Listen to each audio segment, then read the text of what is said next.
Assalamualaikum, bertemu dengan Ibu di pembelajaran Bahasa Indonesia. Kali ini kita akan membahas unsur kebahasaan dalam teks observasi. Ada unsur apa saja? Mari kita mulai. Nah, dalam teks observasi atau teks laporan observasi, unsur-unsur kebahasaan yang terkandung di dalamnya yang pertama adalah kata dan frase. Apa itu kata dan apa itu frasa? Nah, kata merupakan gabungan dari beberapa huruf yang memiliki makna. Lalu frase adalah gabungan dari beberapa kata yang menduduki satu fungsi kalimat dan tentu memiliki makna pula. Contoh, ada kata kucing. Kucing merupakan gabungan dari huruf K, U, C, I, eng. Maka jadi kucing. Dan ketika disebutkan kata kucing, kalian pasti akan membayangkan seekor binatang yang lucu, yang bulunya mungkin berwarna putih, hitam, orange, atau gabungan dari keduanya. Kemudian frase. Frase ini gabungan dari dua kata. Misalkan ada kata anak. Nah, ketika disebutkan anak, kalian pasti akan membayangkan anak kecil, gitu kan? Anak dari seorang ibu dan seorang ayah. Lalu ketika disebutkan kata kucing, yang kalian bayangkan ya tentu kucing tadi, seekor hewan. Tapi ketika digabung anak kucing, maka akan berbeda bayangannya. Tentu kalian akan membayangkan seekor anak kucing. Nah, apa itu fungsi kalimat? Fungsi kalimat itu diantaranya ada subjek, ada predikat, ada objek, ada keterangan. Contoh, kucing belang mengejar tikus. Nah, di sini ada frase kucing belang, ada kata mengejar, dan ada kata tikus. Jadi frase itu gabungan dua kata yang menduduki satu fungsi kalimat. Berikutnya itu ada kata kerja dan kata benda. Apa itu kata kerja dan apa itu kata benda? Nah, ketika misalkan ibu memberikan kalimat menulis, maka yang kalian bayangkan tentu adalah sebuah pekerjaan menulis. Nah, jadi kata kerja, ketika disebutkan kata itu, yang terbayang di benak kita adalah pekerjaannya. Tetapi kalau nomina atau kata benda, ketika seseorang menyebutkan kata itu, yang terbayang adalah bendanya. Misalkan ada kata meja, maka yang kalian bayangkan adalah bendanya. Itulah yang disebut kata benda. Manusia apakah benda pula? Iya, manusia termasuk dalam nomina atau kata benda karena ada wujudnya, karena ada bentuknya. Nah, berikutnya itu unsur kebahasaan yang disebut dengan afiksasi. Apa itu afiksasi? Afiksasi adalah proses pemberian imbuhan. Imbuhan bisa berupa awalan, keter, nah itu awalan, bisa juga berupa akhiran, an, kan, i, nah itu akhiran, atau yang ada di bagian tengah kata, l, r, nah itu ya. Nah, yang kita bahas adalah kata yang kemudian mengalami proses pengimbuhan. Jika ada kata dasar yang mengalami proses pengimbuhan, maka katanya juga ternyata akan mengalami perubahan makna.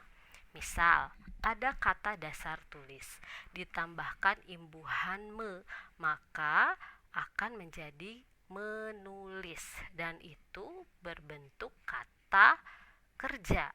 Karena ketika kita diberikan kata menulis, maka yang akan ada dalam bayang kita adalah pekerjaan menulis. Tapi ketika ditambahkan imbuhan pe lalu tambah tulis, jadi penulis. Yang akan kita bayangkan adalah seseorang yang pekerjaannya adalah menulis. Itu menjadi kata benda. Oke, kita lanjut ke kebahasaan berikutnya, yaitu kalimat simplek. Kalimat simplek itu biasa disebut pula sebagai kalimat tunggal. Artinya kalimat yang hanya memiliki satu klausa. Apa itu klausa? Klausa adalah kalimat yang memiliki predikat atau predikatif. Contoh, wayang tersebut berbentuk pipih. Wayang subjek berbentuk predikat, pipih objek. Maka ini disebut dengan kalimat simplek atau satu klausa karena memiliki satu predikat. Selain kalimat simplek, ada juga yang disebut dengan kalimat kompleks. Kalimat kompleks atau dikenal juga dengan kalimat majemuk itu memiliki dua atau lebih klausa. Jadi kalau tadi predikatnya hanya satu, itu berarti satu klausa. Tapi dalam kalimat majemuk itu memiliki dua klausa atau dua predikat. Nah, kalimat kompleks juga terbagi dua. Ada yang disebut kalimat kompleks atau majemuk setara, dan ada juga yang disebut dengan kalimat kompleks bertingkat. Ciri yang menandai bahwa itu adalah kalimat kompleks setara atau kalimat kompleks bertingkat itu ditandai dengan adanya penggunaan konjungsi. Konjungsi itu sendiri apa? Konjungsi adalah kata hubung. Nah, dalam kalimat kompleks setara, konjungsi yang sering digunakan adalah contohnya dan, atau, melainkan, serta, tetapi, dan masih banyak lagi. Contoh kalimat kompleks setara. Ibu menggoreng tahu di dapur, ayah berkebun di halaman belakang. Ibu subjek menggoreng predikat tahu objek di dapur, keterangan. Ayah subjek berkebun predikat di halaman belakang, keterangan.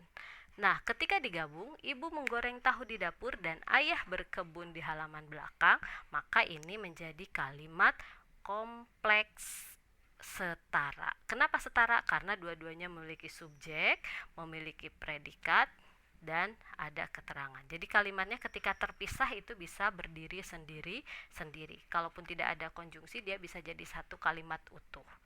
Oke, berikutnya yaitu kalimat kompleks majemuk atau subordinatif. Apa cirinya? Cirinya tentu menggunakan konjungsi subordinatif. Contoh konjungsi subordinatif: sejak, agar, supaya, hingga, dan masih banyak lagi. Nah, contoh kalimatnya, Dodi terus belajar agar menjadi pintar. Terlihat bahwa di sini ada dua predikat. Ada terus belajar dan menjadi pintar. Tetapi ini ketika dipisah atau dihilangkan agar, Dodi terus belajar, itu satu kalimat utuh. Tapi ketika menjadi pintar itu membutuhkan kata sebelumnya. Nah, karena membutuhkan kata sebelumnya, maka inilah yang disebut dengan kalimat majemuk bertingkat. Artinya klausanya yang satu tidak bisa berdiri sendiri. Beda dengan yang setara. Kalau setara dua-duanya klausanya itu bisa berdiri sendiri ketika tidak ada konjungsi. Tetapi dalam kalimat kompleks majemuk, salah satu tidak bisa berdiri sendiri kalau tidak digabung dengan konjungsi. Nah, bahasan tentang unsur-unsur kebahasaan di teks laporan observasi cukup di sini. Mudah-mudahan bisa dipahami. Terima kasih. Wassalamualaikum warahmatullahi wabarakatuh.